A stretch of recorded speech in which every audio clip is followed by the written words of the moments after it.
I would like to say that people like to say that they like Old Man Logan, but they just sort of see it as important, and I don't think they really remember much of the stuff from it, because what happens in here is, at worst, brutally nihilistic and disrespectful to continuity, and at best, boomer truth. Well, I suppose there's certainly elements of it. I would say, disrespect to continuity is one thing when it's in continuity. You could make the argument, well, this is out of continuity anyway, therefore you don't have to worry too much about continuity. I would say you still have to be at least somewhat true to the characters, or if you're going to make incredibly drastic changes to the characters, have a better justification for why you've changed them so much than this does. For instance, just to jump ahead a little bit, Bruce Banner is the ultimate villain of this comic book, and the only explanation they have for why he became an incestuous gang leader who goes around letting his incest babies murder and eat innocent people was he makes a brief mention that some say that I might have got radiation poisoning that's affected my brain. But of course I had to sleep with my first cousin. Who else was going to keep up with them? And I felt like I was reading the fan fiction of an edgy, angsty 14-year-old boy. And given that this is written by Mark Millar, who penned such classics as Wanted, where the primary hero of the piece is a multiple felon and rapist, and Kick-Ass, a series which started off all right, but then progressively got more and more edgy and nihilistic as it went on. Also featuring rape. And a lot of it. It's one of his favourite plot devices, and we've just got off the back of covering Berserk, which does feature a lot of that. But at least with Berserk, you can contextualise it with, it fits within the context of the world that is built, and also is often used for genuine pathos and narrative purpose and character purpose. This, it really does just come off like Mark Millar is trying to be edgy for the sake of it. Well, as we covered in our Kingdom Come discussion, Mark Millar was going to complete the DC trinity of defiling their heroes with the death of Superman, Nightfall breaking Batman's back, and his idea was the rape of Wonder Woman televised on Times Square, and he has since said, it was just a joke, guys, but we did also have the artist draw up the first page. And so, right. We were just really dedicated to the bit. Yeah, Mark Millar is...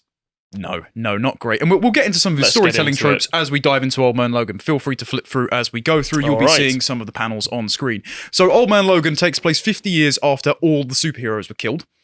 So right from the off, we have a pretty big suspension of disbelief to buy into the existence of this world, considering that some of the superheroes involved are Omega-level mutants. The explanation of how it happened is absolutely hilarious as well. Yeah, so we just kind of have to believe that all the supervillains decided to team up all at once and launch an all-out assault on the heroes. In the Marvel universe, they'd never thought to all team up before. Yeah, there's also a lot of incredibly powerful Marvel superheroes, and I'd like to say off from the bat, by the way, that my familiarity with Marvel is not nearly as deep as DC. I like things like The Punisher and Daredevil because they're a bit more grounded, but I wasn't necessarily raised on Marvel. I did get bought some X-Men comics by my uncle, who was a big fan when I was younger. So I am aware that, for example, from the films and the comics, Professor Xavier could have stopped quite a few of those villains, including Logan at one point alone, but we're not really given an explanation as to why he didn't. I mean, even in the film Logan, the extent of Charles's power is given far more credence than it is in this. They don't even mention how Charles died in this. We're just left to believe, I would assume, in the same instance that the traumatized Logan in the first place, that he just got caught up in that whole incident, which is very difficult to believe, because I do believe that if Charles Xavier, who seems to have a good track of where all mutants are, or at least certainly his mutants are at all times, if he noticed them all start to get snuffed out one by one, it doesn't matter if it's Logan, he would probably do something about that. He could do the Cerebro pause and just freeze Logan in his tracks. He could do many things. I mean, of X-Men comics, the one that I'm most familiar with, because I have the omnibus and I've read it, is Grant Morrison's New X-Men run, which is, if I remember correctly, it's been about 9 years since I read it, but I remember it being very good, and then falling apart a little bit at the end, but still, for the most part, being overall a very good experience. And I'm sad to say, from the interview that's given at the back of this, it seems that Grant Morrison was one of the linchpin actors in making sure that Mark Millar has had as successful a comic book career as he has. Grant, you disappoint me. So much, you disappoint me. We'll get onto that later, because I've got a pretty choice quote from Grant Morrison, who hates Mark Millar's guts. Oh, but They're really not friends. He created his arch did. nemesis in classic comic book fashion. You were the chosen one. A little bit like Charles and Magneto, actually, thinking about it. Well, yeah, Charles and Jean Grey. Yeah, former friends, now bitter enemies. Yeah, and not Malcolm X and Martin Luther King. Just let me dispel that myth straight from the off. Stan Lee said he never intended for that parallel, and also Professor X isn't a communist, so he's not an MLK. It was something more pushed by Chris Claremont. If you want more information on this, we'll probably link the video down below. You should check out Young Ripper 59's videos on this, because he's really into his comic books. He knows a lot about the X-Men and Marvel, and he does an excellent breakdown of all of the things that are wrong with the interpretation of, it was always supposed to be a civil rights myth. No, it was a blatant Doom Patrol ripoff. And Stan Lee probably wouldn't have been too hesitant to admit that. And as much as I really like DC, it is better than the Doom Patrol. I'm just going to say it. I've read all of Grant Morrison's Doom Patrol run, and it is very good. It's bloody weird. We'll cover There's a character called Danny who is literally a street. Yes. It's very strange, but it's good. Okay. Or at least I remember it being good. Once again, I read it 9 years ago. Did you like Grant Morrison's Animal Man? I did like Grant Morrison's we're going to have to cover Man. Grant Morrison's Animal Man at some point, so I'll dispel you of that myth. I was probably too young to notice all of the brainwashing being pumped into my brain. Yeah, anyway, so let's jump straight into it. So the comic opens with Wolverine sort of staggering injured, going through a forest, and the captions explain that the heroes have lost, the villains have won, and very few people have survived. And you see him kneeling before an oncoming train, and you presume that he's tried to kill himself. So we're starting off with a very bleak, nihilistic outlook right from the off. We're setting the tone here. Well, it's a good hook. Yeah. It's a good hook to keep you reading, because immediately you're thinking, okay, how did this happen?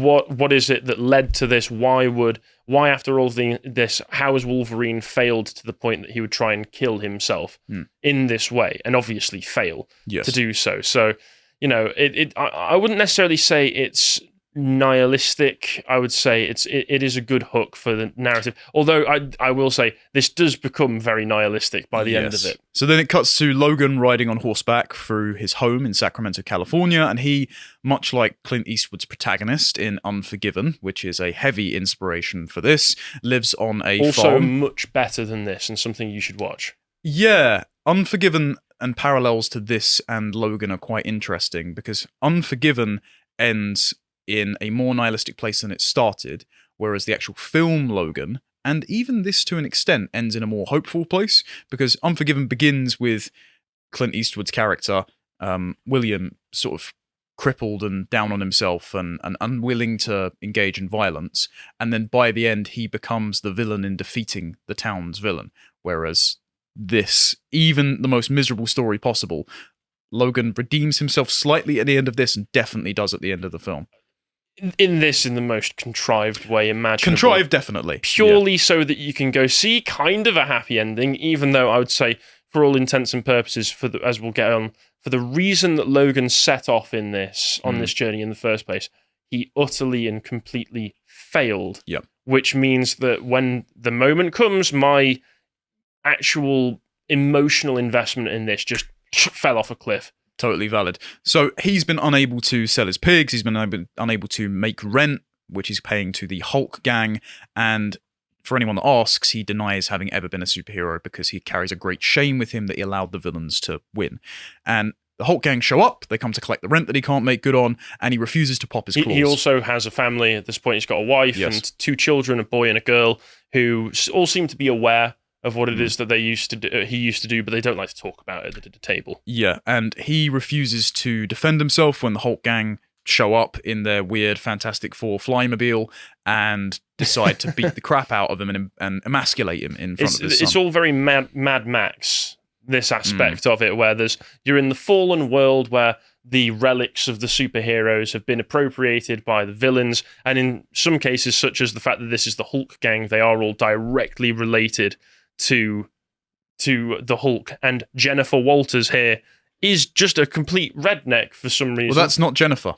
I thought it was. It isn't. It seemed to suggest the granddaughter. But it seemed to suggest at the end. It's very confusing because it suggested at the end that it was directly Jennifer. That's not Jennifer. We'll put the name up in editing. All right, but yeah, Jennifer is not actually in the comics. She's just alluded to as, spoiler alert, the mum of the Hulk's incest babies. Yeah, thanks, Mark Millar. Really appreciate that. So his son then aims a shotgun at the Hulks, who just laugh and leave because, of course, it's not going to hurt them. And they threaten Logan's family's life if the rent is late again. So Logan, as well, isn't really healing as fast as he used to for some reason. Now, that's not given a reason in this. It is in Logan the film, which I think is much better fleshed out. But because he's laid up in bed, Hawkeye then comes to visit, and Hawkeye this is all just in the first issue, by the way, so it really does throw a lot of hyper compressed very quickly. This is only 8 issues long, and of that, it's 7 issues for the normal, and the annual, and then the giant size. Yeah, they had to finish it in the annual because the last issue had so many delays, and the annual is the one that we probably have the most problems with.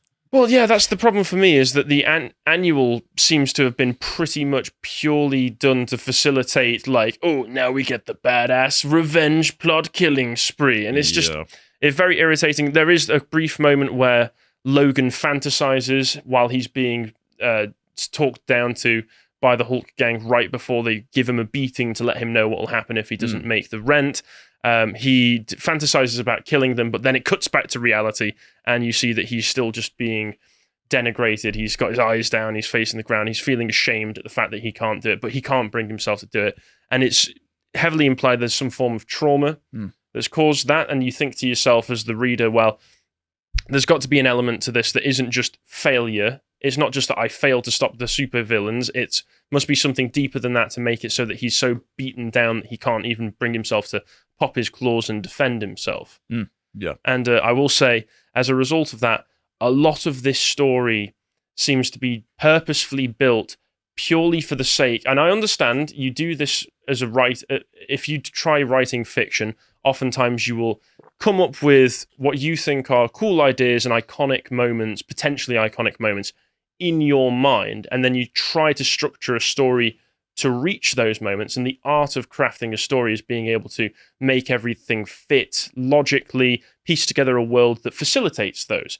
This feels, honestly, by the end, very contrived, purely to get to that moment where Logan finally does pop the claws again, and you even get a big double-page spread of the classic sound effect, which is the only one that's even used in this, because often comic books obviously have the sound effects everywhere. Only one is used, and it's a big double-page spread of the snicked. Yeah. The classic Wolverine sound effect when he pops the claws.